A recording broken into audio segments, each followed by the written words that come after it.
justice and peace and equality. Game Changers Magazine, Game Changers Media Network, Voices of the Village podcast with Councilman Jamal Burt, City of McDonough, trendsetter, progressive, game changer, one of the founding fathers of the streets and gentlemen. You've been putting in work, McDonough movement, Henry County, past at least 10 years. Yeah. Who is Jamal Burt? And tell us about the journey of Jamal Burt dealing with the city of McDonough. Okay. Again, my wife and I came down here in 2009, and we didn't know what we were getting into, basically, when we first saw the city. I fell in love with the city because as a northern boy, I grew up in New Jersey, and we had a very close-knit community up there.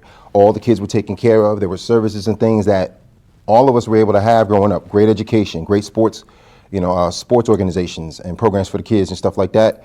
Just ways to get involved in the community. So when I came down here and I saw that, there was a thriving community here, growing community.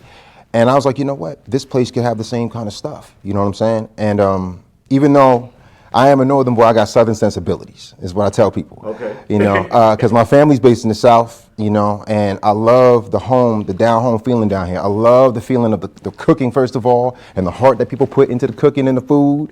And I love just hanging out with the people because we laugh, we joke, and we lean on each other, when times get tough, because that's what we've been conditioned to do. You feel what I'm saying? And so I saw a lot of that going on down here. I was like, we can't go nowhere. So we set up roots here. My kids love it, and that's why I'm a part of McDonough now. All right, now you came to McDonough as known as the educator. Education builds opportunity. Yeah. What a slogan. what a statement. What a statement. What inspired that journey? Education builds opportunity. It's funny you asked that. In my family, we have a code word. We don't use it no more, but we have a code word for the kids. It's called E-Boo. Okay. And my father was like, one day, my dad, great inspiration in my life, man. He said, you know what? We have that saying called E-Boo. Maybe you could use that. And I was like, huh? So I thought E-B-O. And I came up with education builds opportunity. And it stuck. And I was like, that's it, because to me, that's the key. One thing about education is this. Education is when there's no doors, education allows you to create one for yourself. Wow. And that's what it is. So people mistake education. I know the education system nowadays kind of disillusions everybody. Right. Why? It's messed up. Right. I ain't gonna lie. Right. Part of the work I do is trying to fix that. Right. And catch, be the net to catch whatever's being dropped out of that. And recently, over the couple of years, it's been a lot more. Okay. So now that we're catching all these students and see what their needs really are and stuff, man, that's the key. It's filling in the gaps where education's not hitting our students, our children. Right. I don't want to make this a big proclamation about that, all that stuff, but I want to say, it does need to be reformed. It needs to be changed. Huge. Right. And when I walk into schools nowadays, I don't feel the warmth that I used to feel when I was a kid going to school. I had fun, It's cold, man. These kids don't want to be there. It's this low feeling, and it's like, this is the seed, the start of our community. Wow. These are the people we need to invest in, because when we're long and gone, they're the ones taking over. Correct. So I teach my butt off. Why? Because I tell every single student I see, I am not about to leave my children here with a bunch of knuckleheads. And that's why education is an opportunity, builds opportunity for me, because it's not just to get a job. It's not just, it enlightens you. It opens your brain to see possibilities that you wouldn't normally see. Wow. You know what I mean? And then you're able to create your own if you need to. Okay. That's what education is made for. For us, I know in my generation when I was growing up, it was go to school, get a job, make sure you get your pension, your 401k, whatever other stuff you got this. Nowadays, the message I teach kids is simple. You can go to school if you want to. You can get a trade if you want to. You can go to the military if you want to. Whatever you do, make it your own. Wow. Make it whatever skills you have, make it your own. Make it your own. Last thing I want to say about that is with the internet, you can make money off of anything nowadays. Literally, you can make thimbles and sell them online, and people gonna buy them things. If you market it right. Right. So I try to tell each child, you have opportunities just from your experiences. You could sell your experiences. Okay. And I'm not saying it's about cashing out. What I'm saying is it's about manifesting yourself in this place that we living in. Okay. Because the world we living in right now is crazy. We know that. Okay. But if we give these kids a glimmer of hope and let them know that you already got inside you what you need to make it, you just need a little effort. Right. You know, a little direction. Right. And you already know about that. That's what's been said when we talk, with Streets of Gentlemen. That's what that was all about. That's why we started that, because we had to point a direction that wasn't really being pointed. Okay, and that was a very interesting time, the beginning, because that was when Henry County was in a transition of progressiveness, where different people moved here. It wasn't a hometown. The hometown feel was only amongst the locals. Correct. And everybody who moved here was like brand new, didn't know each other, we didn't grow up together. It was just like we had to learn each other and learn, we had to build that village. You know what I mean? That was the most interesting thing about that time era. Yeah. Now you talked about going into schools, education builds opportunity. Yeah. Which leveraged into several different things. Streets of Gentlemen, you going into schools as a motivational speaker, public speaker, as well as partnering with the local churches and local organizations here. Tell us how all of that impacted your journey today and where you are now. If it wasn't for that, I wouldn't be here. Wow. One of the main reasons that, of course I was involved in things because I love to deal with people and working with people. Right. And it was because of those journeys, the people that I met, that I talked to, that I poured into me especially. Right. That led me to be here. I don't know if you know the reason why I'm here is because, Sandra calls my phone one day like, I'm about to be mayor, or I'm running for mayor and I need somebody to take my place. I'm like, huh? And if y'all know anything about me, I'm not really a politician at heart. I never aspired to be one, Right. But one thing I am is I'm a God-fearing man, and when God knocks on a door like that and opens it for you, you don't say no. Right. Because that door is not open for everybody. Right. So I was like, well, why? And it's because I figured if I want to help people, that let me try to get the biggest platform I could possible to do that. Right. And if this was an offer to me, let me try this. Right. So the reason why I stepped in this door was because I wanted to help as many people as I could. Right. On a city level especially. Right. And a lot of the people that I encountered along the way pushed me forward to this, was ushering me towards this without even me knowing. Wow. Okay. There's a joke. One of my friends, I don't know if you know Minister Chris Scott, Dr. Chris Scott. Yeah. Love her to pieces, and AC, that's my boy right there. Okay. She always whispers in my ear, pulls me to the side. Okay. She says, "Hey, Mayor." She's been saying this for years. Right. And I was like, please, what you talking about? Right. And when I came to be a city councilman, she pulls me to the side again. I told you, you're going to step closer. Sandra, I'm not coming for your job. Don't worry about it. You can have it. But the bottom line was people saw it in me before I did. Right. And I didn't know. So when you walk with God sometimes, when you walk in the spirit with faith, right, he'll let he'll put you where you need to go without you even knowing you're supposed to be there.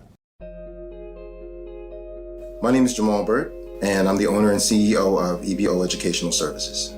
We're a full-service tutoring and test prep company. We do everything from calculus to counting, from phonics to Shakespeare. We also are very big on SAT, ACT prep for college prep, ASVAB testing, and GED testing as well. Whatever has to do academics that you need to get through or get past, we help you through it. I loved building relationships with students and helping kids just grow, learn that there's more to life than just keeping good grades, but it's about building who you are as a person. One student to one tutor. We don't have a class or a small group of kids, so undivided attention is given to that one child. I was a teacher for a while, and I was in the classroom seeing that these kids were not getting as much as they could possibly get, and they weren't learning in a way that was really getting to them and really reaching them. So after I left the classroom, I was actually going to leave education for a while because I got so disenchanted with the system. But I decided that in the meantime, so that I could find something else, let me just put a sign on the corner for tutoring. And the phone started ringing, and here it is 10 years later, and it hasn't stopped ringing since.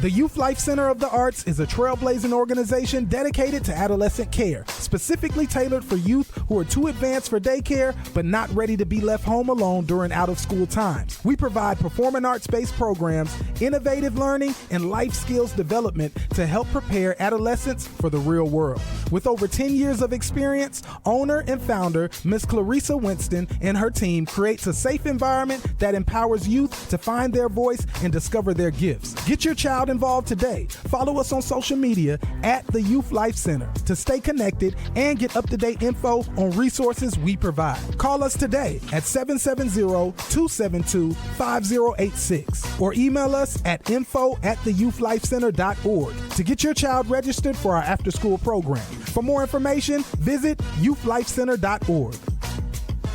Now you're a Morehouse man. Yes, sir. And the credentials, I mean, it all it's very important for all of us to have our fathers in our lives. Yeah. You spoke highly of your father and some of the things. Him just even speaking Ibu over your life. Yeah. You know, Yeah. like he was speaking over your life, and then you had the awesome journey of what a lot of young black men aren't able to experience. Yes. HBCUs to build black men. Yes, sir. You know, so you were horned into where you are today, and I heard you speaking at one of the classrooms here in the local community, and you're pushing students to HBCUs. Yeah. Absolutely. You're not saying, you're keeping it, what they call keeping it real. You're not sugarcoating it, saying, hey, go to University of Georgia, and not to say that's bad. Yeah. Not to say, oh, go to Georgia Southern, and then you're pushing that narrative of learn your culture. Why was that of value to you? Come on, you got to tell us about that. The main reason. Okay. I wanted to, of course, be closer to my people. I wanted to learn my culture. That was like, it's all good. Let's keep rolling. Okay. I wanted, of course, to get closer to my people. I wanted, get closer to my culture. Of course I did. Okay. I'll tell people this. The reason why HBCUs and why I endorse them is simple. I learned everything I would have learned at any other kind of university. Wow. I was an English major, so I learned about Shakespeare, I learned about British literature, I learned about all this other good stuff, right? But then, before the classes were over, every professor in that class would be like, okay, so now, how does that fit in with the black male experience? And when you are at college and every class is centered around how you relate what you just learned to the world as for who you are, Right. that makes you see the world in a different lens. Right. My mother told me first year when I came home after Morehouse, after my freshman year, I came home, and she just looked at me, she's like, you different. And I was like, what happened? She tells me now, she goes, you were coming talking about how you wanted to run things, you wanted to be a leader, you wanted to change the world. You weren't talking that stuff when you left. And I realized that's what they indoctrinated us with Morehouse. They show us, y'all brothers are not at a disadvantage. You're strong, you're powerful. Right. Get out here and use what you've been given. But I'm gonna leave it at this. It wasn't just Morehouse. The community that I grew up in was led by some amazing men. Okay. My father being one of them. Okay. I'm talking about, my father was a coach of teams, Pop Warner teams, for as long as I can remember, baseball teams. The other gentleman, one man named Malcolm Bernard, God rest his soul, ran things in that city for the youth, for the kids, had our backs. And when I saw that growing up, my father and all his bros, he's a big Q. All his bros would come by, and I'd see all the men come in, you know what I'm saying, and just show, who they were. It was like I had examples all my life. Okay. If my father wasn't there, I had 3 other fathers that I knew of that I could call on. Right. And that's what I would love to see here. Okay. That's what needs to happen everywhere we go. Okay. You know what I'm saying? Not saying that the women can't do their thing. Women, y'all have been holding the bag for the longest. You know what I'm saying? But brothers, we need to step up, man. It's time for us to take back the community. And I totally agree with you on that. I totally agree with you on that. I remember that's a 2-part subject thing that I want to get into, and I'm just gonna keep the cameras rolling because we're in this conversation. I think as men, we all need to have that Mecca experience. Yeah. And one of the Mecca experiences that was a transition for my life, in my life as regards to being in partnership with you.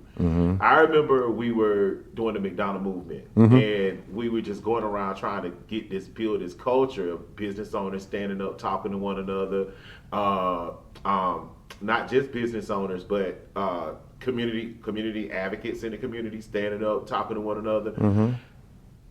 We then took a trip to Washington, D.C. Oh, man. One of the most bonding experiences that I think any African-American male should do, to march on Washington. That was a road trip, bro. That was a road trip. I think yeah. we created Ease Up, Educate the Mind, Elevate the Spirit, Eliminate the Stereotype, created songs to it, you know what I mean?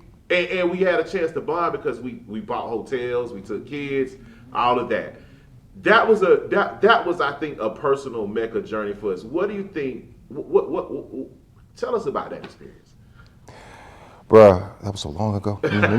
Way back. Funny, on my phone, I still have video footage of that. Wow. And so when it came up, and I saw us, we were at the gas station. Yeah. And just joking around, putting gas in the car. Yeah. And when I look at that, it was just like, man, we was about it. Like, we was really serious, bro. Right. And I was like, I love that, and I want more of us brothers to get out here and do stuff like that. Right. You know, we need to journey together. We need to travel together. One thing I push real strong is, you know, in our culture that we live in nowadays, individualism is pushed all the time. Right. From the time we're young. Pull yourself up by your bootstraps. You could do it on your own. Your own hard work is gonna make it happen. And I'm not about that anymore. I'm like community. Right. Brothers, see, we need to come together and travel together now. It's time to stop walking these roads alone, because it's not gonna work that way. Right. It's geared for you to try to do it by yourself and cause division. Let's come together. Let's put our talents and our skills together. So that trip just showed that we were willing to get out here and work together, run together, travel together, go to the mission where it was, if it wasn't at us. Right. And I'm like, the rest of us need to be adopting that. You know what I'm saying? Yeah. Yeah. And I mean, we got a lot of pushback because we come from the Bible Belt community, and we were going to go see Farrakhan speak. Come on now. You know, it was a lot of pushback to like, oh, them boys going Muslim, them boys. But I think we adapted the ideology from the Muslim community that needed to be implemented in the Christian community of men dressing up like men. Yeah. Showing up like men. Showing up like men. Yes. You know, and it goes back to where you were saying, hey guys, we need to step up. And I think that's one of the differences between the Christian community and the Islamic community. Yeah. Wow. Let me tell you though. The thing about the Christian community is this, and I don't want to say nothing that's out of place, but you know me, I'm going to say my mind. Right. We sometimes get it wrong. Because to me, Jesus is everything. You have to focus on him, his walk. Okay. I think what's the problem with Christianity now is that we don't focus on just Jesus. Right. And literally his name is in the faith, Christianity, Christ. Right. But Jesus walked around, he was humble. Right. He was gentle with his soul, but his spirit was so strong, you couldn't deny he was a lion. You couldn't deny that when he walked around, he had power. Right. You see what I'm saying? What kind of man can die, and then the rest of eternity, people know about him, worship him, love him, cherish him? Wow. You know, my point is, every man, when we hear, that's what we need to aspire to be. Right. It's not about us. We're sacrificial. A man's role is sacrificial. Wow. It's not about us. Wow. We're willing to lay down our life, our time, whatever it is, to make sure the rest of the community is elevated. Too many brothers right now, though, and it's not really completely their fault. We're being conditioned to fight for ourselves. It's not about community. Right. And we got to get back to that. And that's why that Jesus mindset, Christianity, we need to get back to being Jesus-like. Right. And aspiring for that. Right. That's going to fix all this stuff. Right. But right now, everybody's on their own little ego trip. Or, thinking it's not really about that. You know what I'm saying? And so... At Eagles Landing Diabetes and Endocrinology, our business is your health. Dr. Ronald S. Watts and his staff are dedicated to the pillars of quality health, such as equity, effectiveness, efficiency, integration, safety, timeliness, and people-centeredness. Eagles Landing Diabetes and Endocrinology specializes in the evaluation and treatment of diabetes and endocrine disorders, thyroid, neck and parathyroid gland ultrasound examinations, and vascular examination for peripheral artery disease are just some of the services that Dr. Ronald S. Watts and his staff provide. Looking for treatment? We are currently accepting new patients. Eagles Landing Diabetes and Endocrinology accepts all major insurance. Give us a call at 770-389-9494 or visit us at 550 Eagles Landing Parkway, Suite 110, Stockbridge, Georgia. Eagles Landing Diabetes and Endocrinology. Our business is your health. Visit us at eldiabetes.org. At ViStar Credit Union, you inspire us to deliver on our promise, to do good for our members and our communities. That's why we offer more banking options, like better rates and no hidden fees. We also give back, donating several $1 million to hundreds of nonprofits each year. Better financial lives, stronger communities. That's our focus. ViStar Credit Union. Do good. Bank better. Well, I think it's like I go to other communities and I see like, okay, here everybody, like we said, we came in during a progressive time, where the city of McDonough, Henry County was changing, to the point where nobody knew each other, and it put everybody to become a business card CEO. Wow. Right? Wow, that's good. Put everybody in a position to say, hey, I can do this, I can do that. And you didn't know what people could do. Right. So you just took face card value for it. You know what I mean? And so because instead of building community, it turned into a swamp meat market almost. True. You know what I mean? I think on one side it was a positive, but on the other side it was like, okay, now we got to hash out what's real and what's fake. That has to happen. Even when we came in here, when I first came in here 2 years ago, and us as a council, we didn't know each other. Yeah. It was like, what is this? You know, brand new mayor, whole new demographic. Right. We were like, what? And one of the things I kept believing as being a teacher and working in schools and administrations, every organization that's new, even this city that's new, goes through a storming period before they go to a norming period. Oh, wow. And the storming period is there's going to be fighting, there's going to be arguing, there are people feeling each other out, seeing where they stand, where they're comfortable with one another. That's going to happen. But it has to happen. Right. Because if that doesn't happen in your organization new, then the norming, what's normal now, won't be set. The rules for the norm aren't set. Okay. So when you argue and fight, that's setting the boundary lines. And those boundary lines are what sets the new norms. Yeah. And then people can move forward. Now we know where each other stands, how we feel, and now we can progress. And that's exactly what this city did. And it went through a storming period, and like you said, you know, business card CEOs, everybody said, but now, as time's passed, there are still people standing out the storm, the ones who were the official, who were really the CEOs. Correct. They're here, and now we're establishing the norms. Wow. You see what I'm saying? And that's what's happening. And the change in the council, the change, like Rufus was saying, you know, he ain't never seen a council like this 35 years. Right. I was like, you know, and all this change is beginning to smooth itself out now. Y'all keep waiting. It's coming. You know what I'm saying? Give us a little more time, and this, you know, let us cook. Right. Let the city cook. It's going, and watch. It's going to turn out to be a really delicious dish, I believe. If y'all just let it go. Wow. Because we're beginning to see who's real, who's not, and we're beginning to see whose heart is really in it or not. And it's the heart that means everything. You know what I'm saying? Intention. Now, I was talking with Councilman Stewart Councilman Stewart kind of represents McDonough yesterday. Yeah. You know, we all know that, but we respect everything that yesterday brought to today. Absolutely. And when you got here, the city of McDonough was transitioning from Reverend Lee going, you know, the end of his journey, serving in the seat. And you got to walk with one of the most phenomenal pastors here in the community, Pastor T.J. McBride, Tabernacle of Praise. Yes, sir. Which was life-changing for everybody involved. You know what I mean? Yes, sir. Tell us, what did that look like to you, understanding the history of what Reverend Lee did versus where Pastor McBride was taking this community? Whew. Started with Rufus. I was so happy Rufus was on this council because he was a wellspring for me, and I needed that. His knowledge and wisdom of what happened in the past here, what's going on in the past, just basically gave me a clear picture of what I was stepping into. So with all that was going on here in the South especially, you know, I believe that what's happening now, it kind of reinforces what's happening now. Right. It's going, and Pastor McBride kind of took the hold of that and ran with it. When I first met him, you know, we were like-minded, you know what I'm saying? We were all about the people. We were all about elevating our community. Right. And he came at the perfect time for that in this community. Okay. You know, when the demographics were changing so fast, he came in and gave us the direction we needed, a lot of us, when we came in. Now, some of us already had it, but then Pastor McBride is awesome because he's the kind of person, if you don't know or you don't have the skill, he'll pull you in, he'll show you, he'll try to show you, he'll pull you under his wing. If you do, he'll give you a spot and let you work your skill. Right. You know what I'm saying? Go ahead and do it then. He'll give you the wind under that. And that's what changed a lot of people in the community. He gave them chances to work their gifts. He gave them chances to work their blessings and their anointings.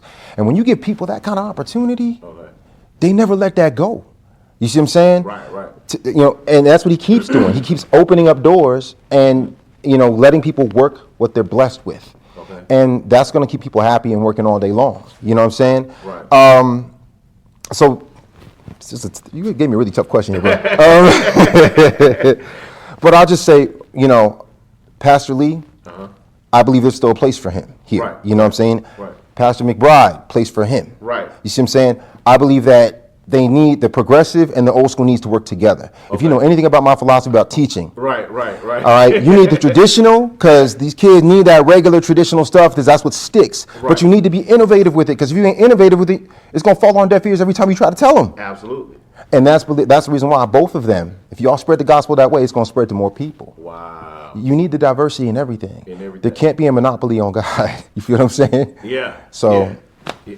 Welcome to the all-new Kim Mays State Farm Agency, located at 102 Vincent Avenue in Stockbridge, Georgia, next to the Kroger Plaza on Flippin Road and Hudson Bridge. Recognized by the city of Stockbridge for her community service, Kim specializes in auto, home, and life insurance. We also offer investment and financial planning services, as well as mortgages and refinancing. As an award-winning State Farm agent, Kim's strive is to be one of South Metro Atlanta's leaders in business, with a team of qualified professionals in customer service, sales, and compliance. Covered by Kim continues to lead the way in giving clients quality service to meet their needs. Call us today at 770-282-6622 for your free home, auto, life, or small business insurance quotes. Follow us online at all social media platforms at Covered by Kim, or for more information, visit our website at coveredbykim.com. Are you covered by Kim? Big Chick King Stockbridge is now open for breakfast, lunch, and dinner. Start your morning off with a selection of biscuits and gravy, grits and eggs, to mouth-watering pancakes with bacon or sausage. It's your choice. Come dine in with us, take it to go carry out, or order online. Big Chick King is dedicated to serving our neighbors, family, and friends with our all-new Southern-style menu and the best fried chicken in South Atlanta Metro. Enjoy that good chicken with home-style cooked macaroni and cheese, mashed potatoes and corn, vegetables, and green beans. Located at 1334 Highway 138 East in Stockbridge, Georgia, next to the Shell Plaza. We're open from 6 a.m. to 8 p.m., Sunday through Saturday. For more information, visit BigChickKing.com. The best fried chicken, hot and fresh out of the kitchen.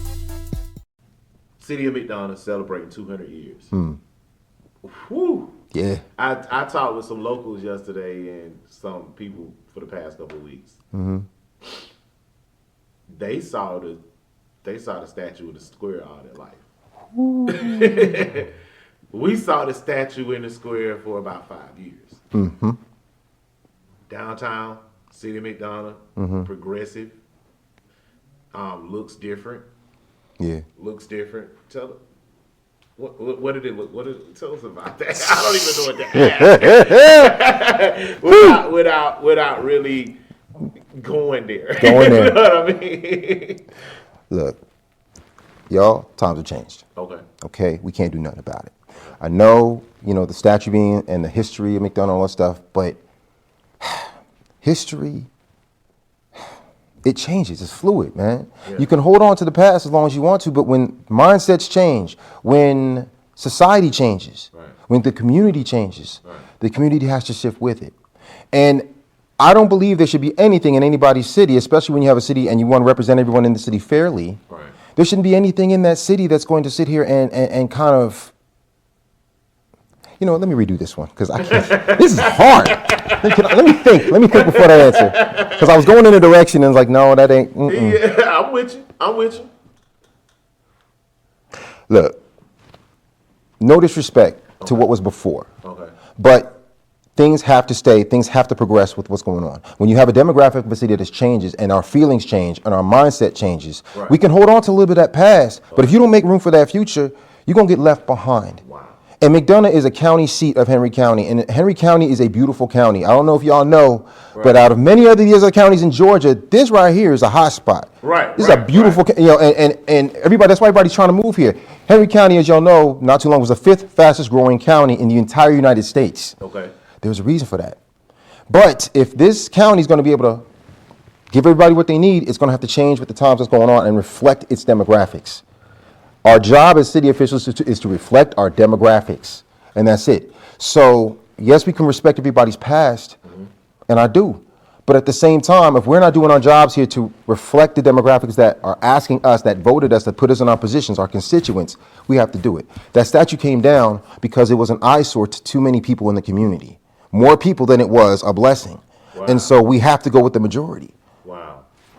Sorry to say it just like that. So if there's an issue with it, go talk to your fellow constituents or your people. You know what I'm saying? Because all we're charged to do, the oath we take, is simply to do what the people ask us to do. Wow. Interesting take. Interesting take. The businesses. The businesses. Yeah. Development. Yeah.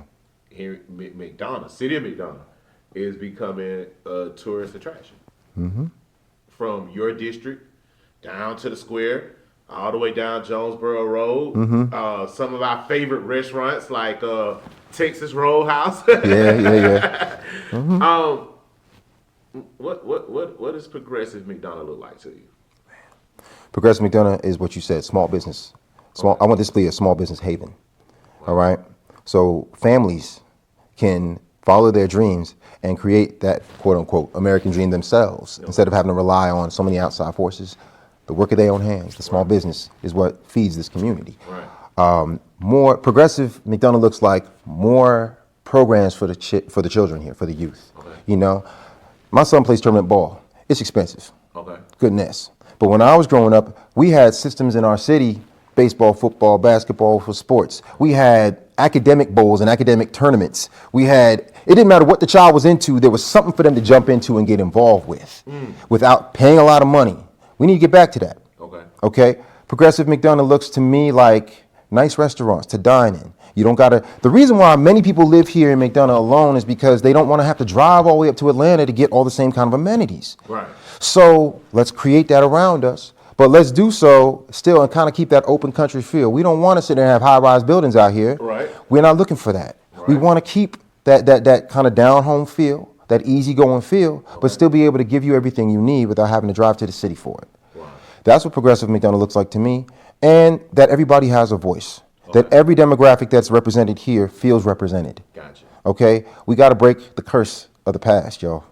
Yeah. It's beyond, if y'all been watching the news, that is old news now. Right.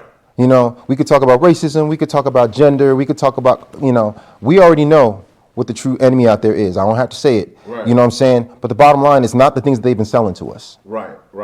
Partially, Right. but that's not the key. Right. So let's get our minds on something different, McDonough, because we have got to go forward and we're going to have to do it together, no matter where you come from. Mayor Sandra Vincent has a statement, and she even puts it in her social media blog, A Mayor for All. Yes. Okay? We talk about diversity and what the community looks like, moving in a progressive manner. Yeah. What is the plan for personally for you, and you may be able to answer for your team as well, but what is the plan for Reflection Forward? Reflection Forward is like what it says, looking back to figure out the future. Okay. And it is us, again, having more things where we all come together as a community. That's what we need to do. We need to know each other's faces now. You see what I'm saying? Right. COVID got us to a point where we were all isolated in our little bubbles, bro. And, and so it's time to come out of that bubble and it's time to face each other. Right. When we have crowds come or when we have events where people are coming in, look at the crowd. Okay. It's a mix of faces and colors. We are now diverse, McDonough. Yeah. There's nothing you could do about it. It can't go back. Yeah. So either you're with the train or you're going to get run over by it, as I used to hear. Oh, wow. Because it's not stopping. So let's get together. Forward looks like all of us just relying on each other for the skills we have, the heart we have, Right. and the purpose, the intention.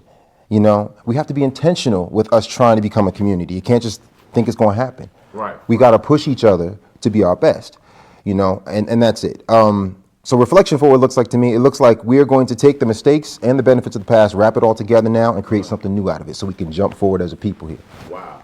Okay. And it's going to take everybody. It's not just going to take one race, one creed, one color, one gender. It's going to take all of us working together because it's a mighty enemy we got to fight, y'all. A big one. Big one. A big one. A big one, man.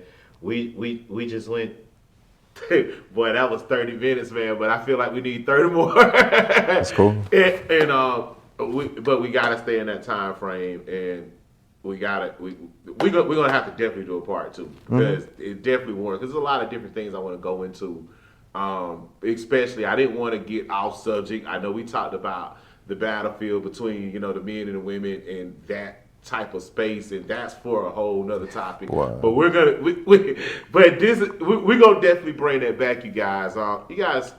Thank you, Councilman Burt. No problem, man. Taking the time out, sharing the journey, 200 years celebrating the city of McDonough, and your personal journey in getting here. Yeah. To the Thank 200 you. It's very symbolic. Game Changers Media Network, Game Changers Magazine, Voices of the Village, Councilman Jamal Burt, EBO, Education Builds Opportunity. Justice and peace and equality. Now the world they will see. That's why.